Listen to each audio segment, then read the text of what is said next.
Today I want to present to you the essays on guru-tattva, the ontology of the spiritual master, by none else than Srila B.A.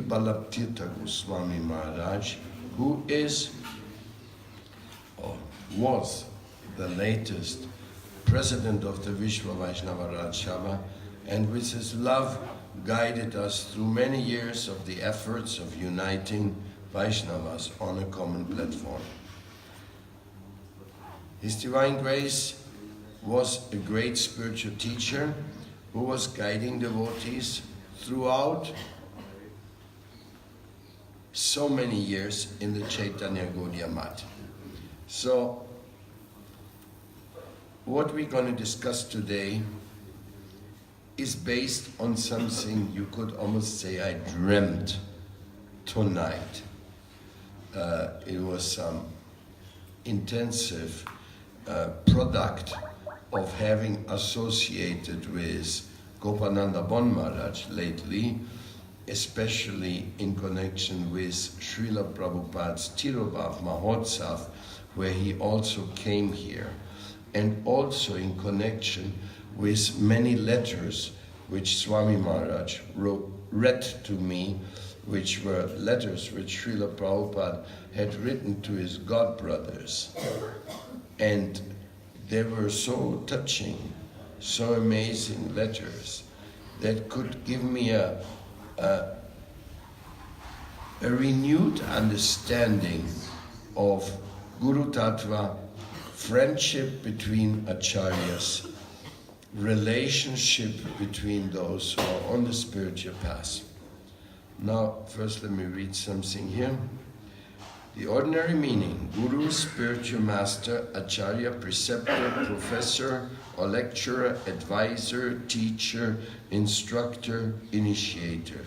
Tattva, tat is transcendental reality which cannot be comprehended by material senses, gross or subtle. Tattva is inner significance of transcendental reality.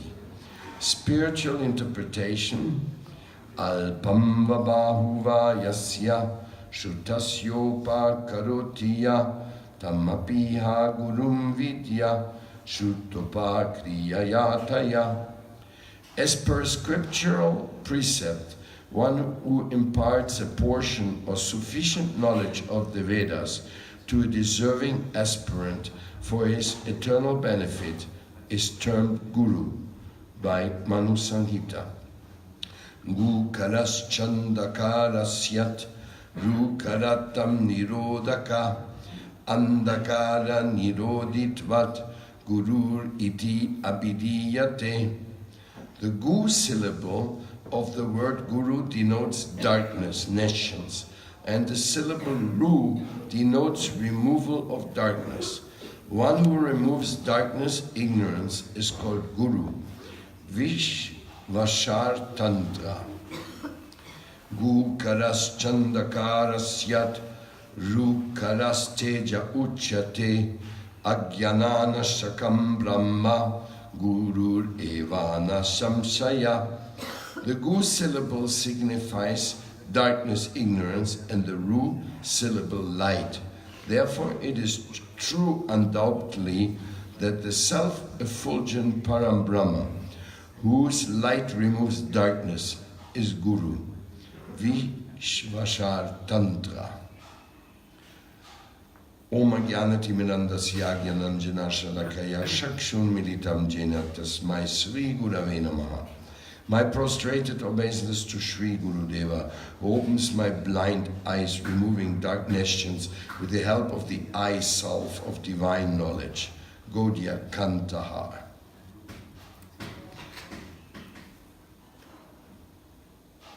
So what came to me in my dream? It had a lot to do with guru-tattva.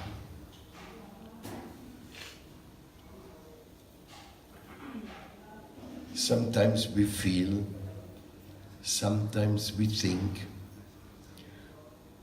that my guru is the all in all.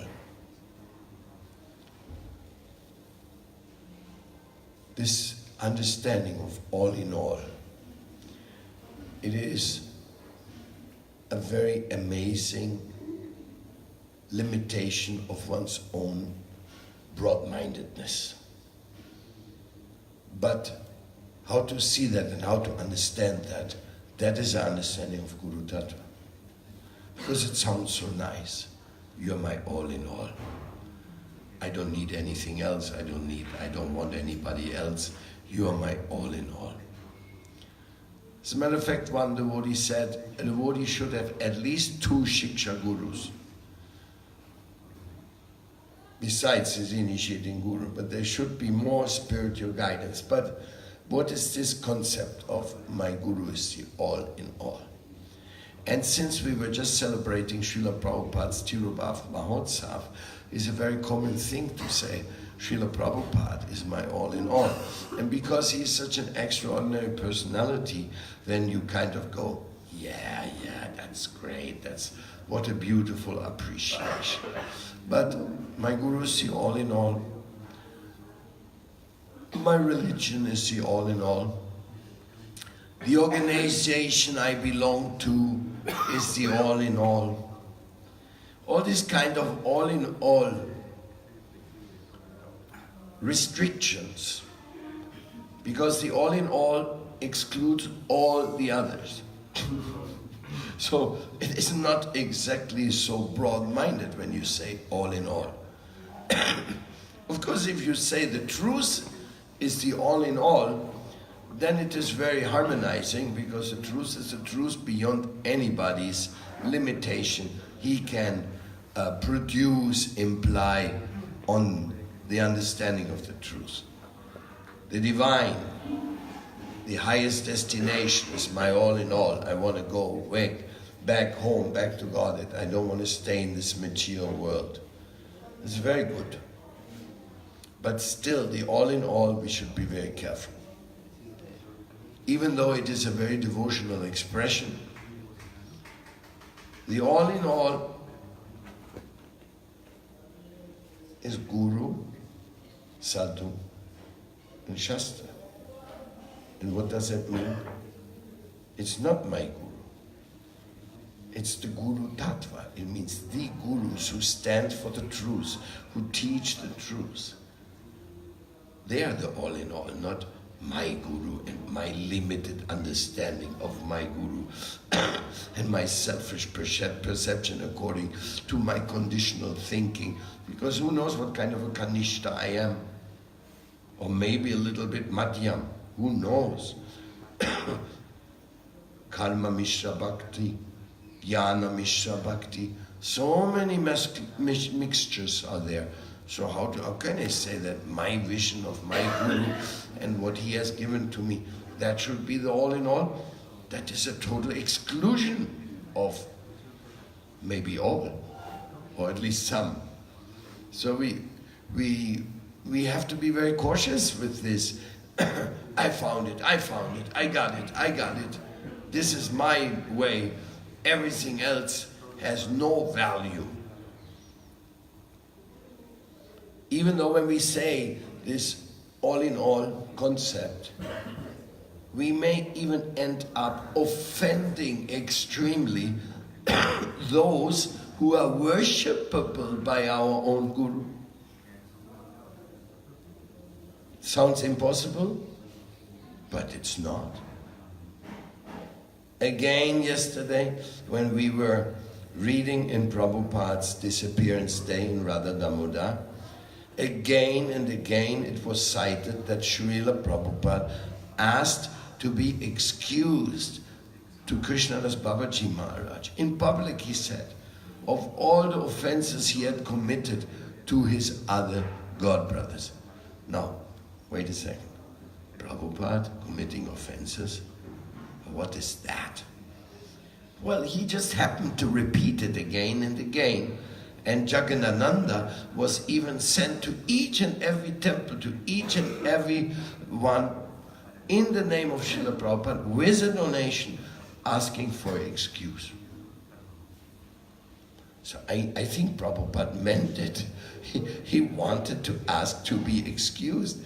But we see him absolute and everything he does was perfect. So how and why should he ask to be excused? As a matter of fact, his God brothers generally didn't accept it. They said, no, you didn't offend anybody. You didn't do that. You were just protecting your mission and so, no? So in that sense, they reacted Vaishnava, like, oh, greatest of the devotees, Bhaktivedanta Swami Prabhupada is asking to be excused. They were mortified. How can you say that? All you did fulfill the desire of Bhaktisiddhanta Saraswati Thakur, the cherished desire to take Krishna everywhere in the world, what everybody was so joyful about, even though some of them may not fully have grasped it, what Prabhupada did in his journeys around the world. Because unless you go and see it, you can't believe it's true.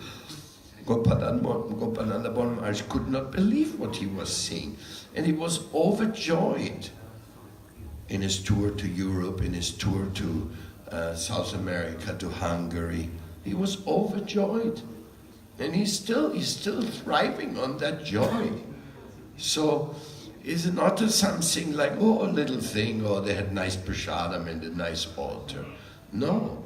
He could see the phenomena of bhakti spreading by the grace. There's this other example coming from Bhakti Paramadvaiti Maharaj, which his disciples don't like so much. I can understand why, but it is undeniable that Srila Puri Maharaj said that I was chanting the Mahamantra all my life, and I didn't believe it really works to transform a Mlecha into a Vaishnava.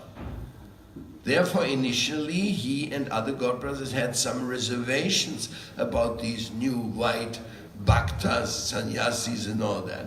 They had some reservations.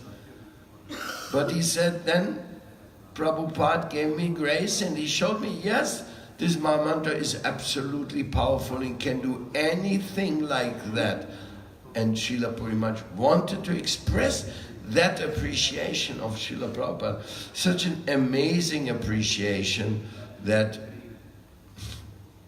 of course, Srila Puri Maharaj is a pure devotee. He always knew.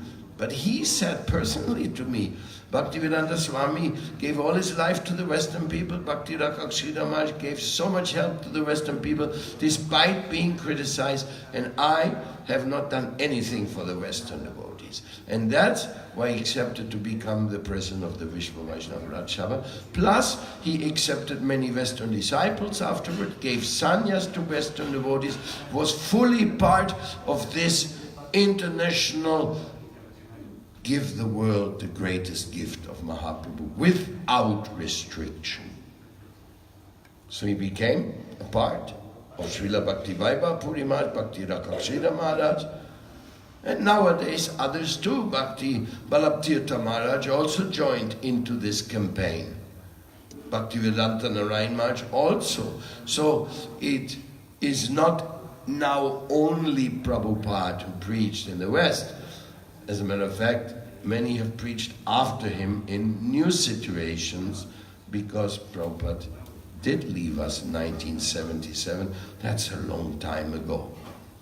So if we say Prabhupada is my all in all, you may easily commit the mistake of excluding those who he loves and worships and treated as intimate friends or even as people who could advise him. Somebody advising Prabhupada, you must be out of your mind, many of my God brothers would say. But Prabhupada didn't say that. He wrote in a letter to, I think, Rishikeshananda, he said, going to take instruction from Sridhar Maharaj that can only be good for you, because he's even my Shiksha Guru. What to speak of the benefit you can take from him. And for somebody like Prabhupada to call somebody Shiksha Guru is not a shallow comment. It means There's another quote which is very interesting, which comes from Hans Duda, who was very long time personal secretary of Prabhupada, and he told me Srila Prabhupada had told him that everything he knows he learned from Srila Maharaj. Well, not really surprising, because they lived together in the years in the Calcutta place. Every day they would do sadhu sangha, have intimate personal conversation, and Prabhupada helped Srila Maharaj's mission in those days. He was really trained up by Srila Maharaj in that sense, because with Srila Bhaktisiddhanta Saraswati Thakur, he didn't have such conversations. He didn't have that proximity. He just listened to a few classes of his. And when you talk with devotees personally, heart to heart, other things come out which do not necessarily come out in the class. So when I watched Gopananda Bon Maharaj offering his obeisances to Prabhupada and giving his appreciation, you know, the guru-tattva appreciation, especially in Vyasa Puja, Tirubhav Mahotsav, is more than anything, really, a glorification of the guru-tattva, rather than just a sentimental, oh, I knew him, oh, I love him, oh, he was the greatest. Not this type of exclamation should be the substance of a Vyasa Puja celebration, but sometimes devotees, they go into it, oh, my Guru, see, all in all, when I saw him, my life changed, and never again I want to see anybody else as my Guru. Something like that, no? This is not philosophical explanation. Srila Bhakti Rakshila Maharaj answered, how do you know who are all your gurus? Well, he says, first of all, you only know it when you reach Krishna. And then you know who were all the people who helped you along the way to reach there. Then in the end you may define who is on your whole guru-tattva line. So in this way, broad-minded. My guru is the all-in-all, my religion is the all-in-all. This simply means to say, my mind is the all-in-all. That's what it really means to say. And your mind is what your mind is at. Your mind is not speaking for the absolute truth, and it doesn't speak for the highest Siddhanta. Well, your mind, who knows what your mind speaks for? We cannot generalize there, because everybody has his own mind. But it is a very important thing that Guru-tattva is the broad sphere of helping each other and helping others, which we are so much in need of. So sometimes when we come to the point of who will be the next spiritual masters, we have all kinds of reactions. People start rolling their eyes. People say, their hands go on top of their head and say, oh, no, not me. I cannot be, I'm too fallen, I'm too conditioned, I'm too this and that. And you have all kinds of reaction now. Who is going to take the responsibility for the family, for the spiritual upliftment? But if you look closer, and if you compare Pita Guru, Mata Guru, if you see how important a parent is for their child, and that they are considered spiritual masters of their child, then you can understand, wait, there's a very general application here, which means give everything you can, do the best you can, give what you know what is true, and don't claim that you are the final word on everything when there's so much more you have to realize, but just give what Guru-tattva has given to you.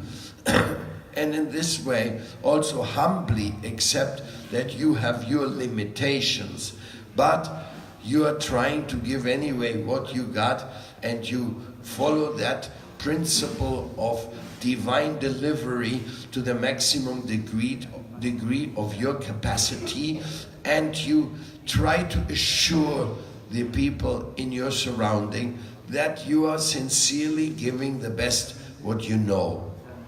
So if I give you association of Gurudeva Tulananda is because it's the best I know. I mean, for us in Latin America, in our environment, no? And if I say Acharya Maharaj in Colombia, Vaman Maharaj, all these people, they're the best I know. And there's many, many best.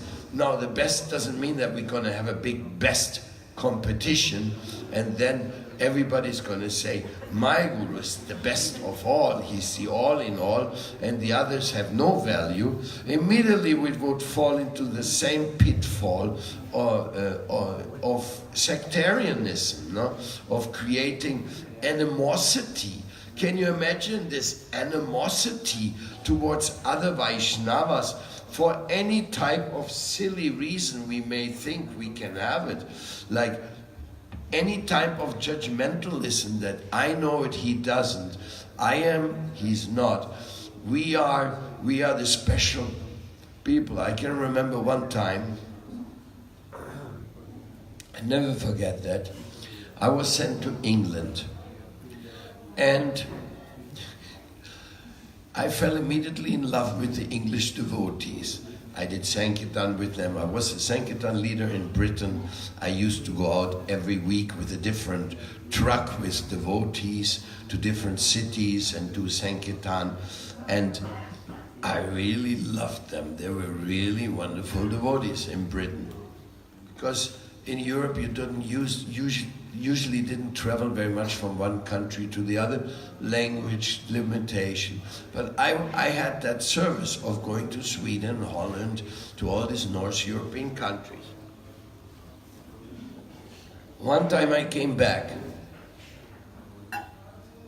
and was received by Hansadutta and Himavati, who were like the spiritual leaders of the German Yatra there. So then Himavati asked me, so how did you like the British devotees? And I started, how you say, squirming? Squirming. Oh, so wonderful, so nice, so this. And as I was talking about the glories of the British devotee, I looked at her, and her face had changed, and she was like looking very unhappy. And I said, what is it? He said, but you cannot understand that here in German with Hansadutta we have something special, something unique. And I was thinking, oh my God, what am I getting myself here into? Huh? Because I couldn't see any difference between German and the British devotees, because I loved the German devotees too, and the Dutch devotees too, and the Swedish devotees too. I couldn't make out any difference between them, as so to say, as a group. So I said, yeah. And as a matter of fact, this fan club, the Hansadutta fan club, which they had like the German, we are the one, you know, we are all in all, that simply fell to pieces very soon after. It fell to pieces. Nothing remained of it whatsoever. So this is a very dangerous thing to think, oh, we the Ecuadorians, we are the all in all, or we are the Colombians, or we are the Argentines, or we are this or that. Total nonsense. Total nonsense. Every Vaishnava is a saint, as much as he is. Now, if somebody doesn't behave saintly at a given moment, well, that moment and that proportion is not saintly. But if he keeps serving, then he still may be seen as saintly if he keeps giving Krishna. So, you see, we follow the Mahabharata, we follow the Bhagavatam, we follow the Ramayana. There's plenty of stories of the most amazing circumstances. Oh my God, if you want to get into it, you will find so many examples and so many deep messages coming towards us from these holy scriptures. But one is clear, the truth is above all. So again, if you say the truth is my all in all, then nobody can really argue with you. But what is the truth? Who knows the truth? Just this morning I heard Prabhupada saying in the class I was listening, that the Lord has so many intricate aspects to himself. He says, nobody knows them all. Nobody knows all the features and all the Lord has and does. I mean, we sometimes think we know some, and then later it turns out that even those we're not sure. Even then we thought, oh, I thought I was 100% guaranteed, and then, here is another thing to digest and to understand and to work with in spiritual life. No, like we know we have to pay rent in the temple. Sometimes Krishna even removes the rent. That we have also seen such amazing things. No?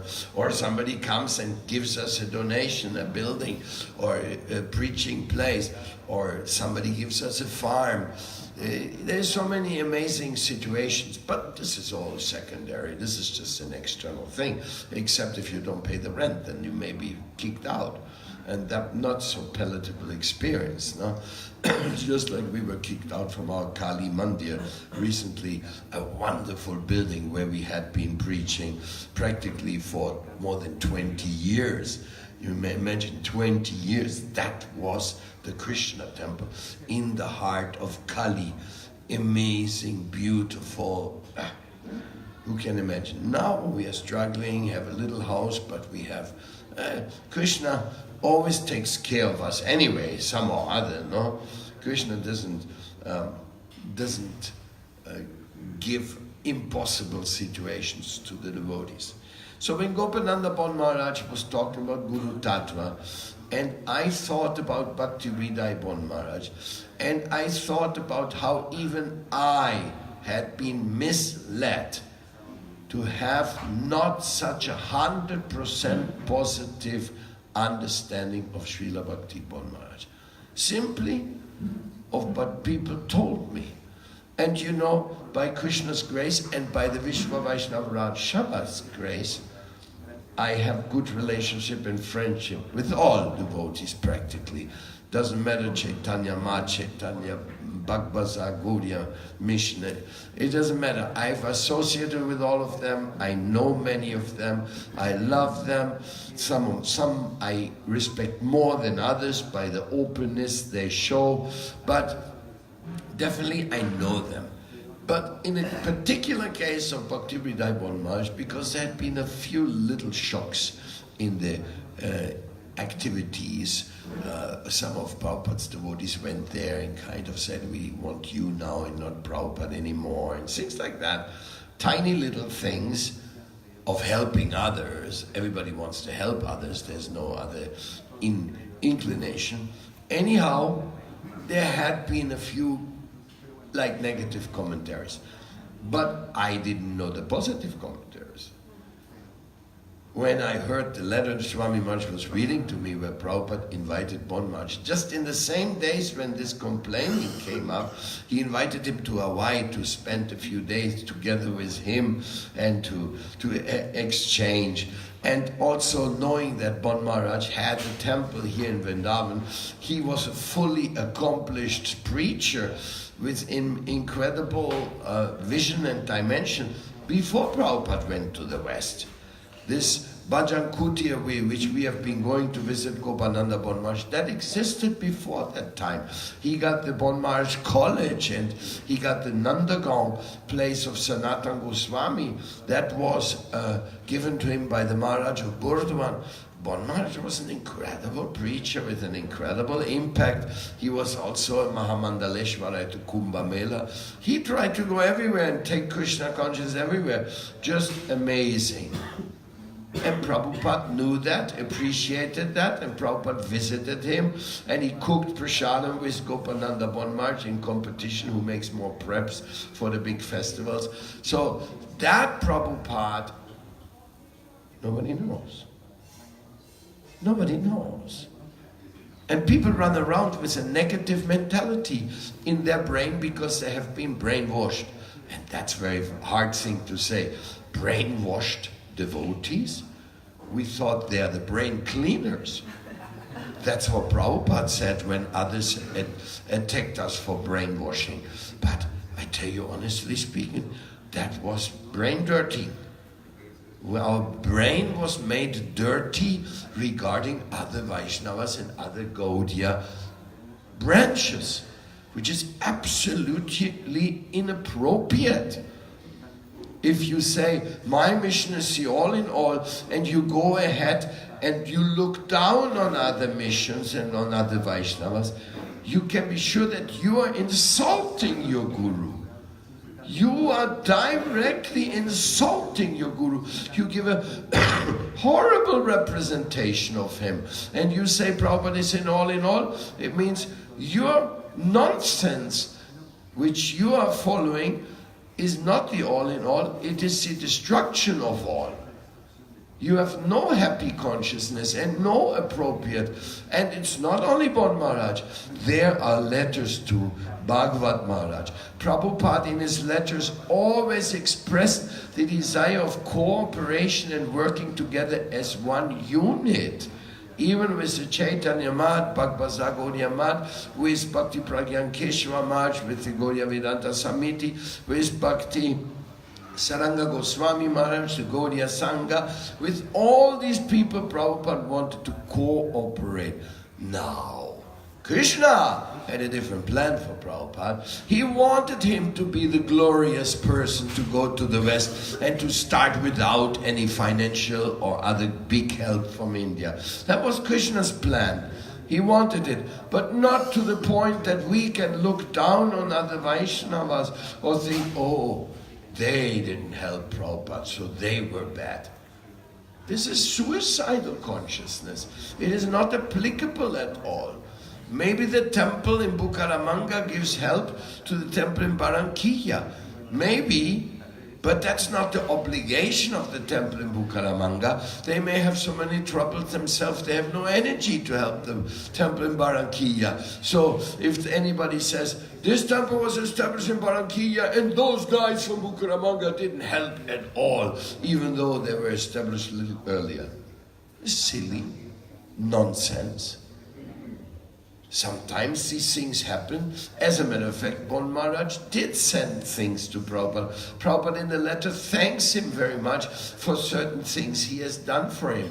And Narayan Maharaj did things for him, and also he was the one put Prabhupada in Samadhi. You know, these are intimate things. You don't get somebody to put you in Samadhi who you think is nonsense. He's going to give a bad image to you. No, it is Samadhi is a very, very special thing, and Prabhupada specified, I want him to put me in Samadhi. So, respect Prabhupada, my God. Respect him, respect his letters. Know his letters. Do not be judgmental. Do not commit this blunder of thinking my guru is the all in all, and then you are an offender of the other preachers. And the other preachers may be your god brothers. That's exactly what happens when new preachers, new generation starts. Then you find all of a sudden that your god brothers are the new gurus, the new spearheads of Chaitanya Mahaprabhu's mission. And then you say, no, I remember this guy. He liked to watch movies when he was a brahmachari. Or I know this guy, he was playing chess. He was playing chess, he was wasting time. The other one, no, this guy, he only likes football and he doesn't even know how to play it. Things like that. We, on peer level, we have our, nice, Haribol, we know. You like ice cream, huh? What is it, you're vegan? You're vegan and you're liking ice cream? Are you not living a contradiction? So many little things are there in life, no? So, we go ahead respecting all. Let respect to all, be your all in all. Then you're safe. And do not think, Indian devotees generally, by their hearts, they have a little better understanding. Indian devotees, they are more loving all. There's some exception, probably they're not, but American devotees, they're always in a competition spirit thinking. It's always like, we are the one, we are the one. They are not the one, sorry to say, you know. And this mentality is not only in United States. The Venezuelans, my God, they were so heavy. They were saying, hey, if you're not Venezuelan, you can't understand these things anyway. Colombian, forget it. And we will not talk about the Argentinians, not to hurt any feelings, but this mentality is so far and widespread that we are the one, because we have the one guru who is our all in all. No guru is the all in all. The truth of guru-tattva, that is the all in all, and nobody understands it apparently. It seems to be very elevated and complicated to comprehend. But the fact is, when I associated with Gopananda Bon Maharaj, so I traveled to South America, I could reflect on many things. And especially being him such a very pleasing and humble personality, sometimes he got a little bit upset. For example, when he discovered that we are following in Varshana, Archana Padati, which I had 20 years ago prohibited, saying we are following Archana Khan, which is the Gaudiya tradition of worship. But to tell you the truth, I didn't check on it, because I was always busy with this and that, so I didn't check how do they. In Archana Khan, you go to the Guru, says, Gurudev, give me permission to offer this to Krishna. And then you start Krishna and offering down the parampara. Whereas in Archana Padati, you offer to the Guru and let him offer to Krishna. No? You rely that he will do it. No? So it's the other way around. Now both of them exist in the tradition. The early days ISKCON was Archana Padati. And the early days of Gaudiya Math were Archana Khan. So the two things were there.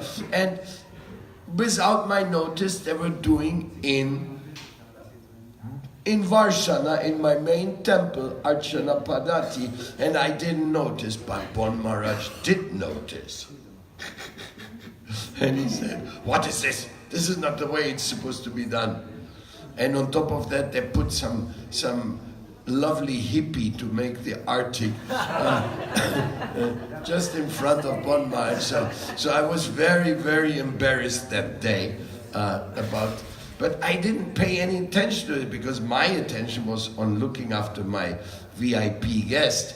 I only looked at that. I didn't look who makes Arctic and what kind of thing, circles they're gonna make, or who's going to do it. So, but that was it. Very beautiful experience. So, and this is what it's all about, you know.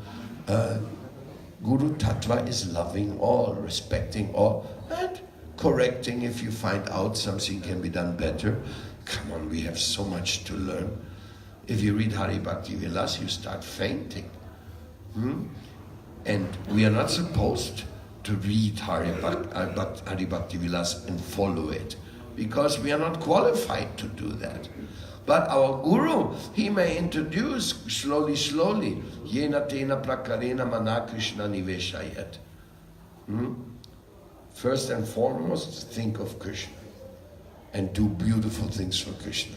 The rules and regulations, they may be introduced gradually more and more. For certain things, like we have many ways of doing Agnihotra Yajna, no? In some of the Agnihotra Yajna, like Kalki, study it from how they do in South India, and that. And there's a connection. Gopal Bhatta Goswami was the son of Venkata Bhatta, and he brought the Archana process into the Gaudiya tradition. But Prabhupada had something really like 1, 2, 3 simple. And I have done that 1, 2, 3 simple, even late. There's many things where you cut corners in order to make things work. You don't have the highest level of deity worship, you don't have the highest level of anything, but you try. So this trying needs generosity. When you see somebody's trying to make a temple, even though that temple is not so perfect and well organized, you have to be generous. And you can offer, you want some ideas how to improve it? I have a few observations. Okay, of course. A humble devotee always wants to improve. So it's not a hard thing, but if you say, these people are nothing, they're into nothing, why? Oh, I went to the kitchen and I discovered puri. What's that called, puri? What do you call this? It's like it's not onion, but it's a little bit of onion-like. Puero, no? I went to the kitchen. These guys eat puero. They have no idea what Vaishnavism is all about, no? No, especially as far as the eating is concerned, different Vaishnavas do have different standards.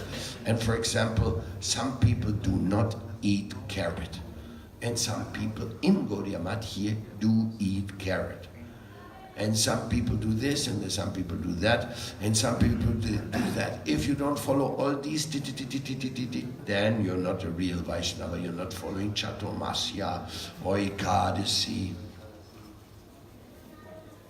So these things are there, such limited visions are there. But if you are getting in this, I am the all-in-all, my way, how we do it, is the all-in-all, and whoever doesn't do it my way, he can go to the highway. He's lost, he's gone. Not very good. So I utilize this lecture about Prabhupada, the all-in-all, to give a great warning to my beloved God brothers who are not informed about who Prabhupada really was. Prabhupada was a person who loved each and every one of his God brothers, which does not mean that he never got angry with anything they did or said. Leave that aside. Of course, he may have gotten angry. One time Prabhupada got angry with me. I was serving him in his house in Vrindavan, and there were some visitors. And I just happened to be there that moment, and the visitors, Prabhupada said, sit down, and he told me, bring a cushion. Now you know, cushion means an asana like this. No, I didn't know where the asanas was, but Prabhupada wants a cushion, Prabhupada wants a cushion. There was a big cushion of Prabhupada's secretary, like a big cushion. The first thing I could grab was this big cushion, and I brought it up, and Prabhupada looked at me, no, not this cushion. So he got angry, I was stupid. No? Why you bring this huge cushion for a visitor? No? Well, I wasn't trained at that moment, I didn't know. So I said, okay, he's angry. I did something stupid, foolish, okay. So, nothing, we are all in the training, we are all learning how to do things better and better and better. And yes, this is a beautiful experience. So Prabhupada also could get a little angry, annoyed. So sometimes Prabhupada used to say, preaching to you guys is like washing coal. And that was one of Prabhupada's famous statements about the Westerners and their improving. Like somebody said, hey, don't use shoes here in the temple, no? So he's a Westerner. So he takes the shoes, he ties them together and hangs them over his neck. No? And then he goes in the temple, and the guy who told him not to use shoes, he almost faints. No, no shoes! And you have them hanging here. He said, I don't have shoes. Yes, you stupid. You don't have them on your foot, you have them on your neck. This is how we are. We don't get it so easily. Sometimes a little knuckle-headed, we are the Westerners. There was another one. Srila Maharaj,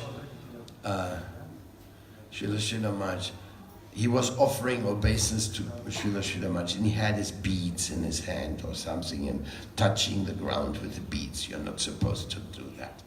Sometimes I tie them in here for the fastness of the obeisance, but you're supposed to put the japa there, make obeisance, and then take it back. Anyhow, so this devotee, he was offering obeisance to Srila Maharaj with this. So Srila Maharaj said, no, not like this. Oh, he said, sorry, Gurudev. So he took off his japa and put it on his shoes and made the obeisance. And Srila Maharaj said, oh God, these fellows, they are so bright and smart and devotional and spontaneous and stupid. So, eating with your left hand and all this kind of things, no? But is it in the end of the day really important? No. Love is important. Forgiving is important. Helping people is important. So Prabhupada, he would love and help every one of his god brothers. He worshipped his god brothers. He was ready to work with them. He was ready. He asked Srila Maharaj on several occasions to become the Acharya of ISKCON. You think Prabhupada wanted to give us away cheaply so that he could have a few easy years? No, he believed that Srila Maharaj would be the greatest benediction for his mission if he would be there as an Acharya. So should we make politics and diminish? Yeah, he wanted to make him a Acharya in ISKCON, but look how ungrateful he was. He turned Prabhupada down. Immediately, if you want to see, if you read it the wrong way, you take a beautiful exchange and turn it into a negative interpretation. How horrible, how sad. And now I say that, I emphasize this, because I know that my god brothers, many of them, they would say, oh, Sridhar, you went to Sridhar and he changed your name. Things like that, no? And the derogatory commentaries, like they know who is Srila Guru Maharaj, or they know what is an Acharya, or they know who is Srila Prabhupada's Shiksha Guru. And Gurudeva Tulananda was another testimony, because he went with Vidayananda Maharaj to check the translation of Srimad Bhagavatam, because Prabhupada said he has to check on this to see whether it's actually done properly. And it was just a symbolic visit. They never had Srila Maharaj check on anything. And whatever little thing he did say, they immediately diminished it, says, oh, no value, no value. So we got these people, they just want to say, I am the all in all, my dear. You better get it. I am the all in all. And I say Prabhupada is the all in all because I think I have all the rights reserved on Prabhupada. And he is my personal property, and nobody can say in the world what Prabhupada wanted except me. And this type of Prabhupada is the all in all is nothing but a big insult. An insult to Prabhupada and an insult to the Parampara. With these words, I end my case. And I hope that somebody either accepts it